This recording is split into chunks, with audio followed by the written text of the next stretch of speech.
꿈에 배터리가 있습니다. 한 번 충전에 1000km, 단 9분이면 80%까지 차오르는 전고체 배터리죠. 그런데 이 배터리가 전기차가 아니라 로봇에 먼저 들어갑니다. 삼성 SDI와 현대차가 손을 잡았고 목표는 휴머노이드 로봇 아틀라스입니다. 2032년 로봇 시장 규모만 94조 원.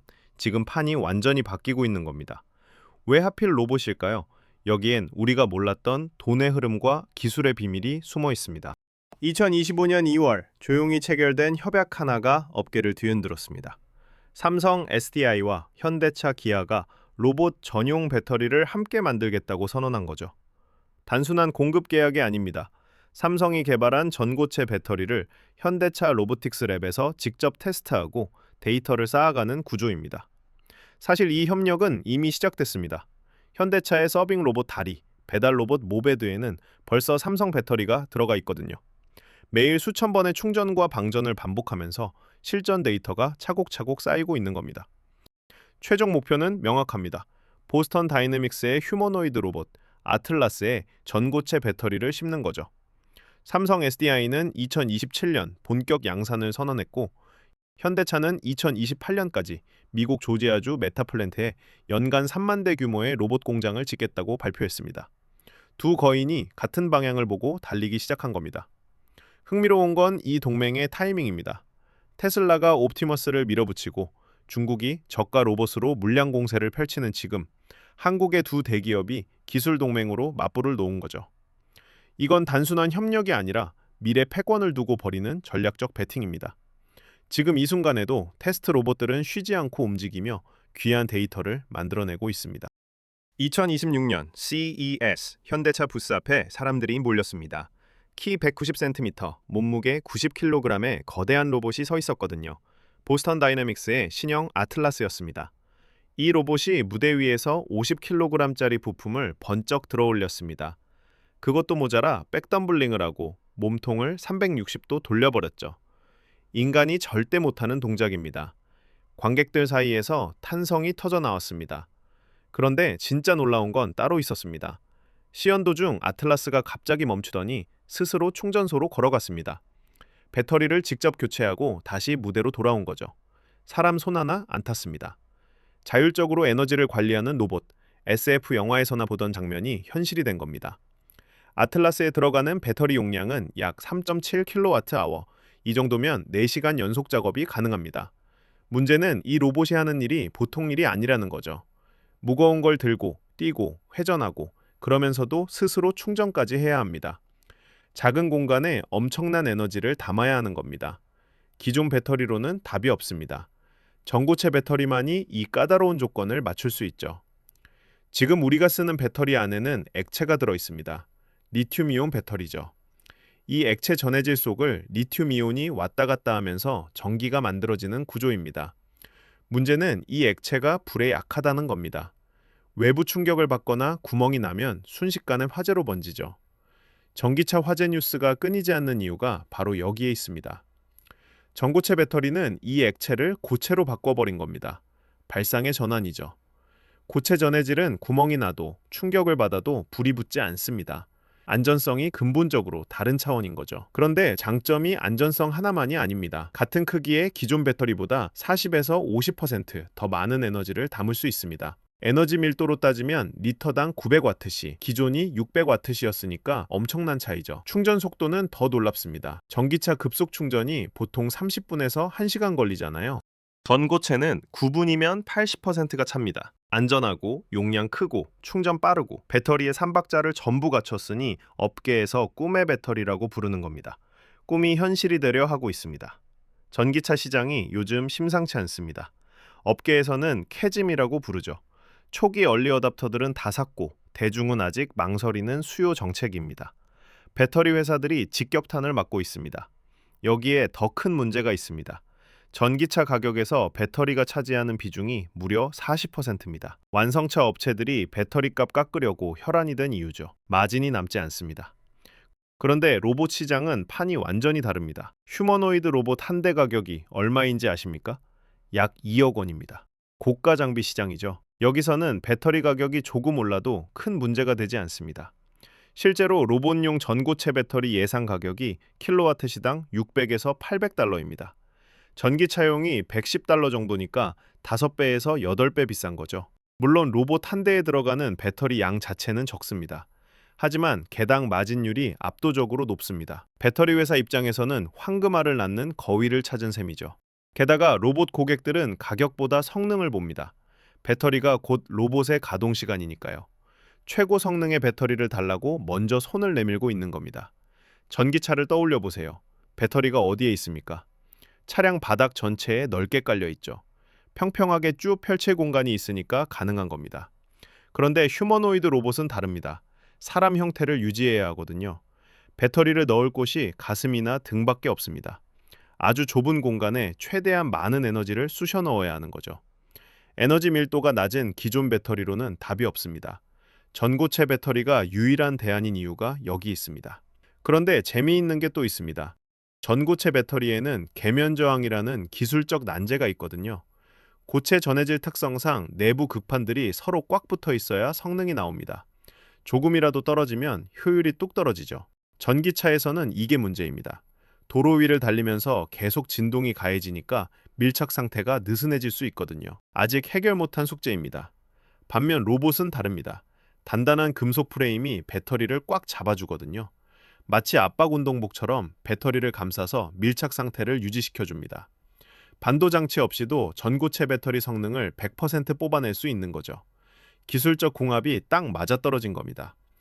전기차 배터리는 차량 바닥에 있습니다. 운전자와 어느 정도 거리가 있죠. 만약 화재가 나더라도 대피할 시간이 있습니다. 몇 초, 몇 분의 여유가 생명을 살릴 수 있거든요. 그런데 휴머노이드 로봇은 상황이 완전히 다릅니다. 공장에서 작업자 바로 옆에 서서 일합니다. 가정에서는 아이들과 함께 있을 수도 있죠. 로봇의 가슴이나 몸체, 바로 거기에 배터리가 들어 있습니다. 상상해 보세요. 옆에서 같이 일하던 로봇의 배터리가 갑자기 폭발한다면요. 대피할 틈도 없습니다. 인명피해로 직결되는 거죠. 그래서 로봇용 배터리에는 화재 가능성 제로가 요구됩니다. 조금 안전한 게 아니라 절대적으로 안전해야 하는 겁니다. 전고체 배터리가 답인 이유가 여기 있습니다. 구조적으로 불이 붙지 않는 고체 전해질을 쓰거든요. 구멍이 나도 충격을 받아도 화재가 발생하지 않습니다. 사람과 공존해야 하는 로봇에게는 필수 조건이죠. 안전성, 높은 에너지 밀도, 구조적 궁합까지. 세 가지가 맞아떨어지니까 전고체 배터리가 전기차보다 로봇에서 먼저 상용화되는 겁니다. 기술의 순서가 뒤바뀐 데는 다 이유가 있었던 거죠. 삼성 SDI가 위기였습니다. 중국 CATL이 저가형 LFP 배터리로 밀어붙이면서 시장 점유율이 5%대까지 곤두박질 쳤거든요. 가격으로는 도저히 상대가 안 됐습니다. 중국산이 절반값에 쏟아지는데 어떻게 맞서겠습니까? 삼성은 고민에 빠졌습니다. 같이 가격 경쟁에 뛰어들 것인가, 아니면 다른 길을 찾을 것인가. 삼성이 선택한 건 초격차 전략이었습니다. 싸게 파는 대신 압도적으로 좋은 걸 만들겠다는 거죠. 전고체 배터리 샘플을 BMW, 벤츠, 포르쉐에 보냈습니다. 결과는 놀라웠습니다. 한 번 충전에 1200km 주행, 충전 시간은 단 10분. 프리미엄 브랜드들의 눈이 번쩍 뜨였죠. 이들은 가격에 민감하지 않습니다. 최고 성능을 원하거든요. 결국 2027년부터 삼성 전고체 배터리를 채택하기로 결정했습니다. 로봇 시장 진출도 같은 맥락입니다. 소량 생산으로 기술을 검증하고 이걸 발판 삼아 전기차 시장까지 확대하려는 전략이죠. 로봇이 중간다리 역할을 하는 겁니다. 결국 배터리 시장은 두 갈래로 나뉘고 있습니다. 저가형은 중국이, 프리미엄은 삼성이 가져가는 구도가 만들어지고 있는 거죠. 전고체 배터리가 좋은 건 다 압니다. 문제는 만들기가 너무 어렵다는 거죠. 수많은 기업들이 도전했다가 실험실 단계에서 좌절했습니다. 삼성 SDI가 뚫어낸 비밀이 있습니다. 바로 무음극 기술입니다. 이름 그대로 음극재를 아예 없애버린 거죠. 기존 배터리는 양극과 음극 사이를 리튬이온이 오가면서 전기를 만듭니다. 음극재가 반드시 필요했죠. 삼성은 발상을 뒤집었습니다. 음극재 없이 충전할 때 리튬 금속층이 저절로 형성되도록 설계한 겁니다. 덕분에 부피는 줄고 에너지 밀도는 리터당 900W까지 올라갔습니다. 여기서 끝이 아닙니다. 양산이 진짜 문제거든요. 삼성은 반도체에서 쌓은 노하우를 배터리에 쏟아부었습니다. 초정밀 압력 조절 기술, 세라믹 성형 기술을 배터리 제조에 그대로 응용한 거죠. 경쟁사들은 실험실에서 바로 양산으로 뛰어들었다가 줄줄이 실패했습니다. 삼성은 달랐습니다. 파일럿 라인을 따로 만들어서 수만 번의 시행착오를 거쳤죠. 초고화 프레스 기술로 고체 전해질을 찍어내고 화재 원인인 덴드라이트를 억제하는 기술까지 확보했습니다. 남들이 왜 못하냐고요? 이 정도 시행착오를 버틸 체력이 없었던 겁니다. 로봇 배터리 시장에서 흥미로운 대결 구도가 만들어지고 있습니다. 한쪽에는 삼성 SDI와 아틀라스가, 반대편에는 LG 에너지 솔루션과 옵티머스가 있습니다. 테슬라의 휴머노이드 로봇 옵티머스에는 LG의 4680 원통형 배터리가 들어갈 예정이거든요. LG는 대량 생산과 가격 경쟁력으로 승부하겠다는 전략입니다. 삼성이 프리미엄으로 가면 자기들은 물량으로 밀어붙이겠다는 거죠. SKO는 또 다른 길을 택했습니다. 휴머노이드가 아니라 산업용 로봇 시장을 노리고 있거든요.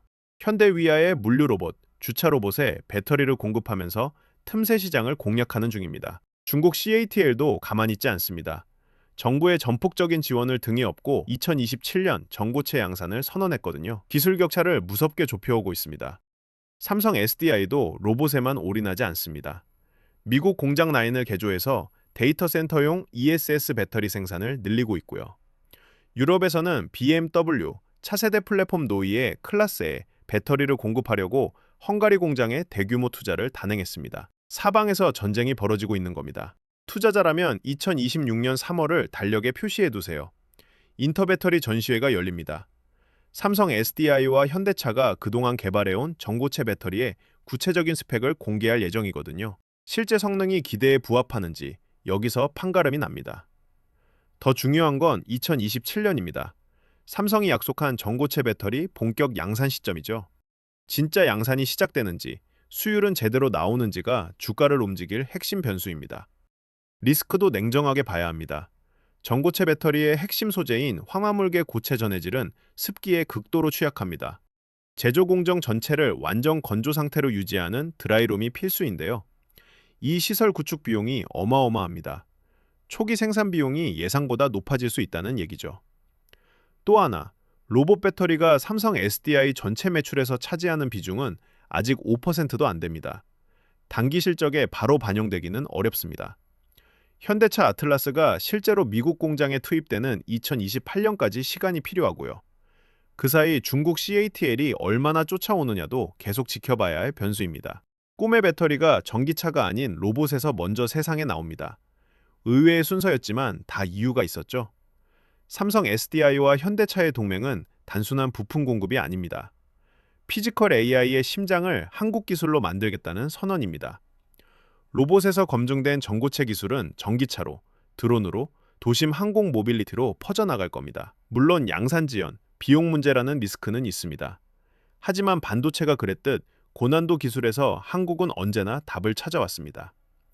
에너지 혁명의 시작점, 지금 로봇에서 열리고 있습니다.